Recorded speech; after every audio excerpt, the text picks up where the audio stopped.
Banjir kembali merendam ratusan rumah warga di Desa Pulau Tinggi, Pasiraya, Aceh Jaya, Aceh. Sementara sejumlah siswa di Kabupaten Aceh Barat mulai membersihkan sekolah yang sempat terendam banjir.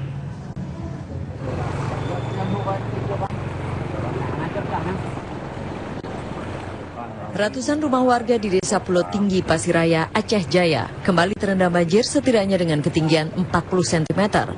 Padahal warga baru saja membersihkan tempat tinggal mereka dari lumpur setelah banjir sempat surut selama 1 hari. Banjir terjadi usai 3 jam lamanya hujan deras mengguyur wilayah tersebut.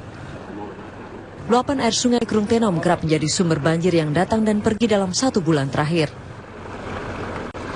Harus ditangani apa yang mungkin dibantu, ya kan, tolong dibantu ya. Apa-apa yang mungkin lah.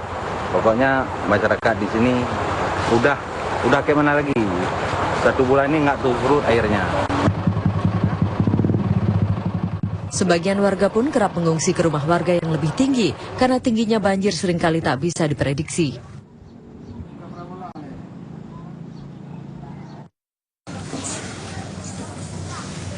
Sementara itu banjir mulai surut di sebagian wilayah Aceh Barat. Warga dihadapkan pada persoalan baru, yakni membersihkan sisa lumpur dan sampah yang tertimbun akibat banjir. Sejumlah siswa dan personil TNI dari Kodim 0115 Aceh Barat ini pun bahu-membahu membersihkan sekolah-sekolah yang selama beberapa waktu tak bisa digunakan akibat banjir. Namun proses pembersihan terkendala keterbatasan persediaan air bersih. Pasca banjir, aliran air PDAM ke pemukiman warga pun belum berjalan dengan baik.